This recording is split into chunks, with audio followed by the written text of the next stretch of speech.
But it doesn't matter. I think you truly can't earn money. So guys, Nio CEO just gave us a very nice update on the MPV, Nio's own MPV. So first of all, he said that these expensive pure electric MPVs, they are not selling well. All right, the existing MPVs on the market.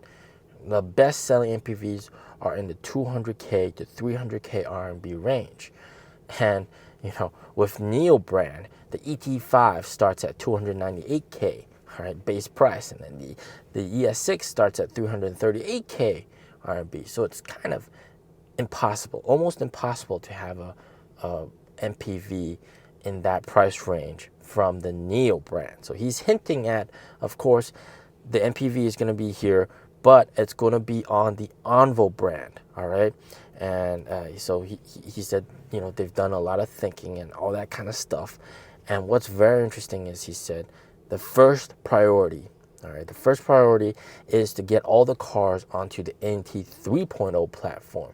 So that is, of course, the ET9 platform. The cars with 2 LiDARs on the side, big horizontal screens, and also rear screens as well. Okay, so that's the first priority. They want to get the SUVs up there first. And what's also very interesting, it seems that this means that the MPV is going to be pushed back and maybe delayed a little bit, maybe 1 or 2 years down the line.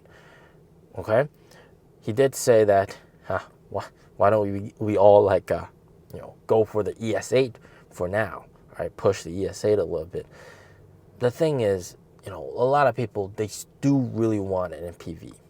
It's actually true. I know, like, for Western people, for you guys watching, you guys are thinking, like, why the hell would we buy an MPV, right? Yes, SUVs do sell more, but for those wealthier families, those big bosses, they really, really like MPVs, okay? And MPVs do actually also sell really well here in China. And recently, we've seen that the X9 for Xpeng is one of their best sellers now, okay? So it just shows that there's a big market for MPVs and people want that. One of the gripes that people have is they want more storage space, all right, along with seating space. But the fact that he's saying that there's going to be they're trying to rush to get all the SUVs to NT 3.0 platform means there's going to be another product shift, a platform shift again. All right, so currently people, most people don't know about it, all right? Some Nio owners, that event was obviously for Nio owners and those Nio loyalists. So, they're not going to say, hey, I'm not going to buy a Nio and wait for the next platform, even though that's what I'm doing. But most customers nowadays, they see the car, they think it's fantastic, they buy it.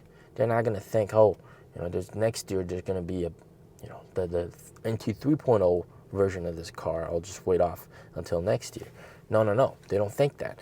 But there's going to be a period very soon when the NT 3.0 SUVs do get announced.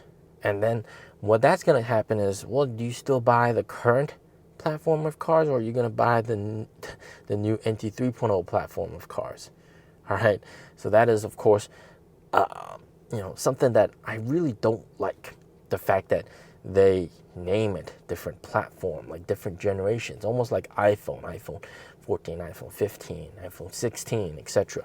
I mean, once the iPhone 15 gets announced, who's still going to be buying the iPhone 14, right?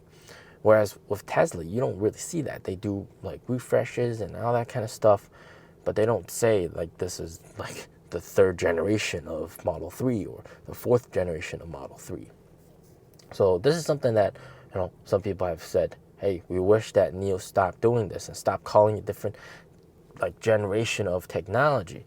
Of course, internally, they should definitely do that, but, it's going to cause that product shift phase. Like last year during Q2, all right, Q2 of last year, NT 1.0 cars were being phased out, NT 2.0 cars were on its way in, and you just had this huge black hole of just low deliveries, all right, in Q2 of last year. And people that bought NT 1.0 cars, they kind of felt, they got ripped off because if they waited a few months, they got the NT 2.0 car. So that could potentially also happen going forward, maybe next year. All right, next year if Nio Day this year in December, they launch 2 new SUVs, all right, on the NT 3.0 platform. Most likely the third NT 3.0 ES7, and then maybe the NT 3.0 ES8, perhaps. And then if they do that, well, what's going to happen? Well, people are going to be wanting that car, right? And people think that NT 2.0 cars are outdated.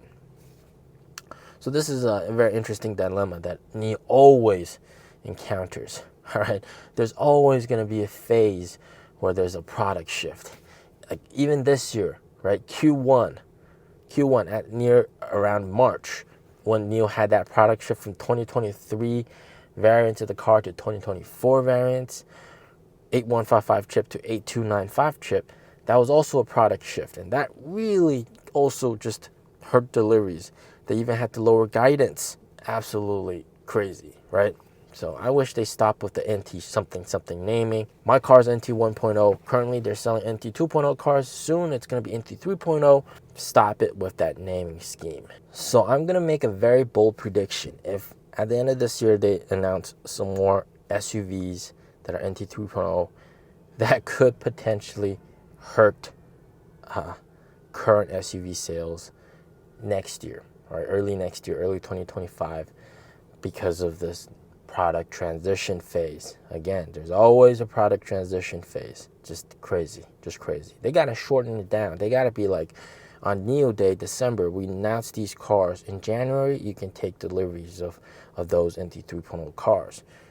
That's what we want to see. All right, that's going to shock everybody.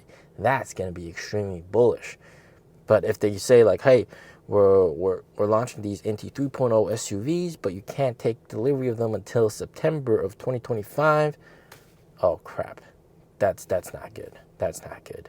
Then these whole 9 months, all right, everybody's gonna be like, oh, you got that new tech, you got the iPhone 15, you've announced it. I want to buy the iPhone 15, but you're still only selling the iPhone 14 right now. All right, I'll just wait until the iPhone 15. But I gotta wait 9 months. All right, maybe I'll wait 9 months. So that's the dilemma. I just really hope that they get that car out there as soon as they can. All right. Efficiency is the key word, guys. All right. As always, stay safe, stay healthy. Peace out. Well, now that high-end models are appearing, the MPV indeed isn't selling very well. This is what everyone's eagerly expecting, because everyone is looking forward to an attractive IP at a reasonable price. In fact, if you look at it now, the MPVs worth over 300,000 are selling quite well. Of course, everyone should think about this. Our future shares will exceed 98,000. Right, the BS6 is 338,000. But it doesn't matter. I think you truly can't earn money by selling MPVs worth more than 300,000. Just a slight joke about the future. That is to say, it will definitely be more expensive. And if it's more expensive, it won't sell in large quantities. So we definitely have to plan with this in mind. If we look at our current prioritization, the priority for the MP3 is still to first update the S5A to the 3rd generation platform, then make the MP. I know everyone is quite anxious to see the MP. A while ago, I saw that some of the more creative media folks, we have a P and the design isn't bad. We even had a director send it to me saying, take this picture. It was co-released. Yes, it was co-released. We're planning, but it's not that quick. Everyone buy the MP3 first.